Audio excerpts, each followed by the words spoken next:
መጽሐፈ ኢዮብ ምዕራፍ 11 ሶፋር።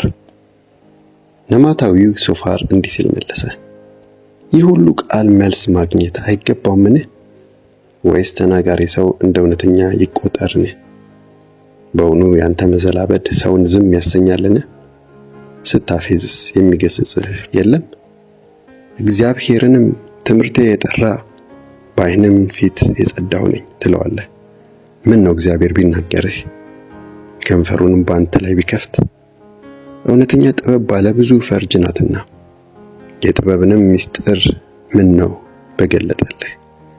እግዚአብሔር ለኃጢአትህ የሚገባውን እንዳላስከፈለህ ባወቅህ ነበር። የእግዚአብሔርን ጥልቅ ምስጢር ልትለካ ትችላለህን? ወይስ ሁሉን የሚችለውን አምላክ መርምረህ ትደርስበታለህን? ከሰማይ ይልቅ ከፍ ይላል፣ ምን ልታደርግ ትችላለህ? ከሲኦልም ይጠልቃል፣ ምን ልታውቅ ትችላለህ? መጠኑ ከምድር ይልቅ ይረዝማል፣ ከባህርም ይልቅ ይሰፋል። እርሱ ተከታትሎ መጥቶ በግዞት ቢያስቀምጥህ፣ የፍርድ ሸንጎም ቢሰበስብ ማን ሊከለክለው ይችላል? በእውነት እርሱ ሸፍጠኞችን ያውቃል፣ ክፋት ሲሰራም ልብ ይላል። ጅል ሰው ጥበበኛ ከሚሆን ይልቅ የሜዳ አህያ ሰው ሆኖ ቢወለድ ይቀላል። ነገር ግን ልብህን ብትሰጠው እጅህንም ወደ እርሱ ብትዘረጋ፣ በእጅህ ያለውን ኃጢአት ብታርቅ፣ ክፋትን በድንኳንህ እንዳይኖር ብታደርግ፣ በዚያን ጊዜ ሳታፍር ቀና ትላለህ፣ ያለ ፍርሃት ጸንተህ ትቆማለህ። መከራን ትረሳለህ፣ አልፎ እንደሄደ ጎርፍም ታስበዋለህ። ሕይወትህ ከቀትር ይልቅ ያበራል፣ ጨለማውም እንደ ንጋት ይሆናል። ተስፋ ስላለ ተደላድለህ ትቀመጣለህ፣ ዙሪያህን ትመለከታለህ፣ በሰላምም ታርፋለህ። ያላንዳች ስጋት ትተኛለህ፣ ብዙ ሰዎችም ደጅ ይጠኑሃል።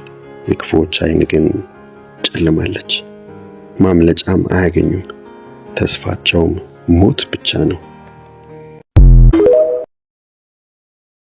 መጽሐፈ ኢዮብ ምዕራፍ 11 ሶፋር። ነማታዊው ሶፋር እንዲህ ሲል መለሰ፣ ይህ ሁሉ ቃል መልስ ማግኘት አይገባውምን? ወይስ ተናጋሪ ሰው እንደ እውነተኛ ይቆጠርን? በእውኑ ያንተ መዘላበድ ሰውን ዝም ያሰኛልን? ስታፌዝስ የሚገስጽህ የለም? እግዚአብሔርንም ትምህርቴ የጠራ በዓይንም ፊት የጸዳሁ ነኝ ትለዋለህ።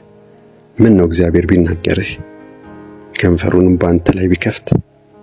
እውነተኛ ጥበብ ባለ ብዙ ፈርጅ ናትና የጥበብንም ምስጢር ምን ነው በገለጠልህ። እግዚአብሔር ለኃጢአትህ የሚገባውን እንዳላስከፈለህ ባወቅህ ነበር። የእግዚአብሔርን ጥልቅ ምስጢር ልትለካ ትችላለህን? ወይስ ሁሉን የሚችለውን አምላክ መርምረህ ትደርስበታለህን? ከሰማይ ይልቅ ከፍ ይላል፣ ምን ልታደርግ ትችላለህ? ከሲኦልም ይጠልቃል፣ ምን ልታውቅ ትችላለህ? መጠኑ ከምድር ይልቅ ይረዝማል፣